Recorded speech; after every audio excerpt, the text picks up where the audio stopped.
told my office that there was a need for me to meet with some folks in Raleigh about a corporation that was global, that was leaving North Carolina, and they were going to come to Raleigh. Our schedules didn't work, and so they agreed to do a call yesterday morning at 8:30, and we talked very directly. It was a hard call from both our sides, but it was a very direct and honest and open call. And American Express has been a terrific partner for North Carolina and will continue to be a partner with the data centers, and we cannot forget that as we move forward with this closure. I learned that American Express would close. I learned about the 1,900 jobs. I talked to Keith Crisco and other people around this region, and I said we're going to have an aggressive response. We're going to move aggressively as a team, a regional team. We're going to do what we have to do and what we've done before in North Carolina. When some kind of closure like this happens, we go to work. So I believe the partners that you see here today represent this system that we've put in place before in North Carolina. I have had some good news, if you will, coming up this morning with Dr. Rawls and Secretary Crisco. We began to count the ongoing focused industrial training programs that the community college has already begun here based around other economic successes we've had. And the good news for the people of this area is that there are jobs available, and there are training platforms already stood up to help folks re-enter, leave this job and re-enter another job. And you have the commitment that a lot of us, including Kelly King and Keith Crisco and myself, are making calls around the country and around the world, trying to find if any other call centers are interested in moving to North Carolina, or trying to figure out another use for that facility and another place for those employees to work. We have authorized in North Carolina under the Workforce Investment Act something known as a rapid response team. That's what Roger Shackelford heads up. This team has had other experience, my friends, and it's not experiences that were any easier than this will be for the Triad. But in the early 2000s, they moved aggressively into the Pilatex community and helped stand up lots of job training opportunities there. And now on the campus where Pilatex was, we have a magnificent, internationally ranked biotech campus funded by David Murdoch.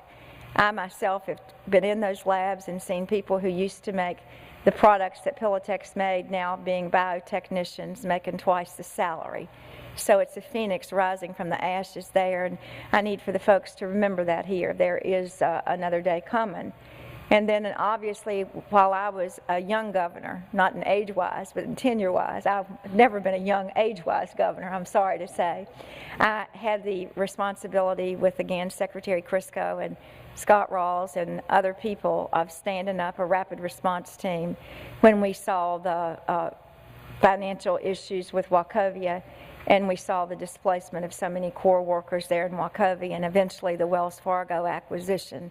So we've had experience with this, and we know it works, and we can give the folks here who might want to know some names of people who've done it this way and who today, in retrospect, could very well tell you that their life is as blessed or more blessed than it was in the prior position they held at a different company. This team is strong, experienced, and it's multifaceted. They have the resources coupled together to cut through the red tape and to ensure that workers can make a smooth and successful transition to new employment. That's what it's all about. The team will share their expertise and their experiences from these other events.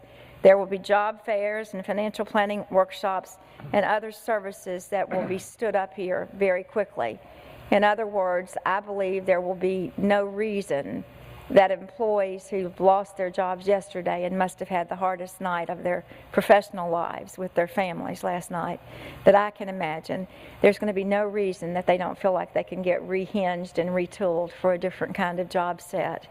Within 10 days of this conference this morning, the Rapid Response Team will also stand up a fairly interactive website. This is what we learned with Wachovia, that a lot of employees had never had the experience of having to hunt a job or to navigate a system, and that it was so painful and so personal that they really didn't want to go into a center, although we'll stand the physical center up too, that they wanted to do it at home in their own time and space where they could ask questions and do formulas and figure out what the potential is for them in the privacy of their own world. And so this new interactive site will allow that to happen. Representatives from the Department of Commerce, the Employment Security, community colleges, and all of North Carolina, the state of North Carolina, as well as the triads, best resources are committed. I mean, this is important. We are committed to help each individual find a new job, a new place for themselves. And American Express has confirmed to me again today that they have a robust departure package, that they will pay for the training and the education, and that they understand that they have a corporate responsibility to help people retrain and restart. Again, we feel like the Rapid Response Office here with Roger will make sure that workers can receive, first of all, income support. That's what the Employment Security Commission does, and Lynn will speak to that. That first check that they are so desperately in need of will be there. We will use our system to provide not just job training, but aggressive job placement, as we experienced both at Pilatex and at Wachovia. And any other services, including a negotiation about child care that will be needed by these folks to retrain and re-enter the workforce.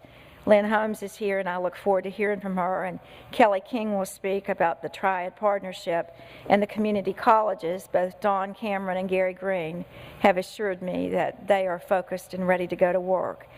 The big news for us as a region is that we have the resources here to do whatever it is we need to do to stand back up a healthy economy in the Triad. American Express's tuition rebate for the training will help folks do that job.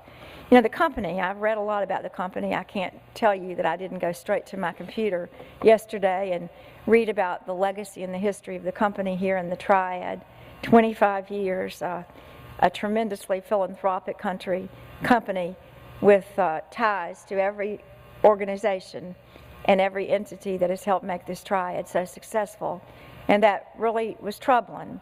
But then I began to think about the leaders in the Triad. I began to think about what has happened when we've had textile closings and manufacturing closings, what I saw happen when First Union and RJR downsized, what I've seen happen consistently here in the Triad is, I believe, one of the strengths of North Carolina.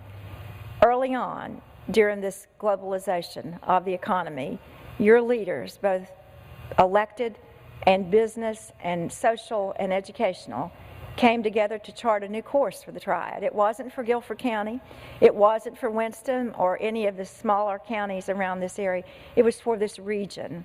And this region is one of the most robust and thriving regions in our state, because you have pulled yourselves up time after time and faced adversity and have decided that the future of this region and of each of our municipalities and counties is hinged around innovation and science and technology and around change that demands a strong, productive school system.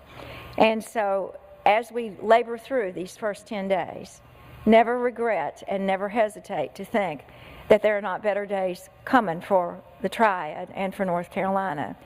This is a challenge not just for you, it's a challenge for me. Every single day I wake up worried, personally worried, about the thousands and thousands of people in North Carolina who yet cannot find jobs. We have been as successful, some would say, the third most successful state in the country, Secretary Crisco and our economic development team and your economic development partners here and across the state with bringing new jobs to North Carolina. I can count more than 50,000 that I've been a part of.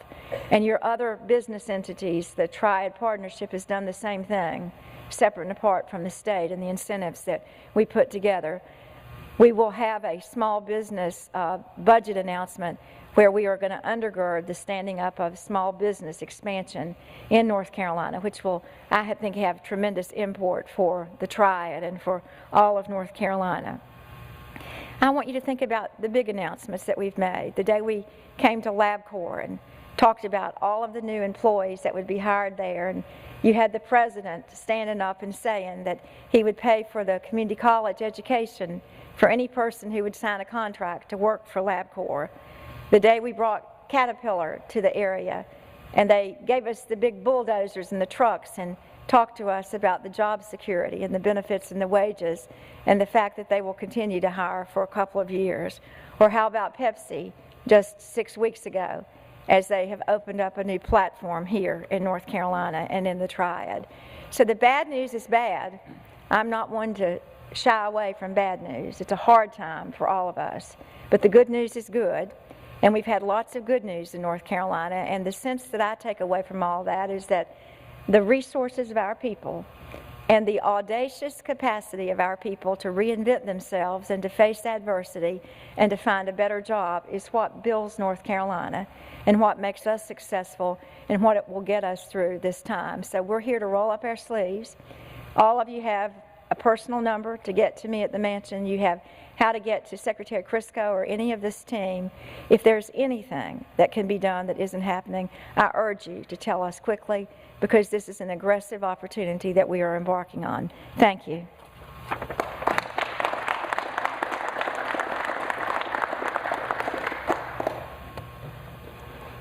Thank you, Governor. I'm here this morning as Secretary of Commerce, but as important to me, I'm here as a citizen of this region. And I'm here feeling the personal pain and the personal uncertainty that always comes with days like this. But the good news, as the Governor has said, is that we have a rapid response team. We have many tools in state government to help our good people of this region move forward. It's a well-oiled machine. And yes, it's because we've had some experience and we know we've done it well, and we will do it again here. In the coming weeks, we will streamline the process for applying for unemployment benefits so that the wait for benefits to kick in is minimized. We will determine what sorts of training and workshops are needed and work closely with our partners at the local workforce boards, community colleges, the Unemployment Security Commission, job link centers, and any community organization to make those benefits available quickly. We'll even make sure that workers have access to things like child care assistance and transportation so they can take advantage of these resources without distraction. If we find we need for the Commerce Department in North Carolina to apply for a national emergency grant to make additional training opportunities available and services, we'll do that.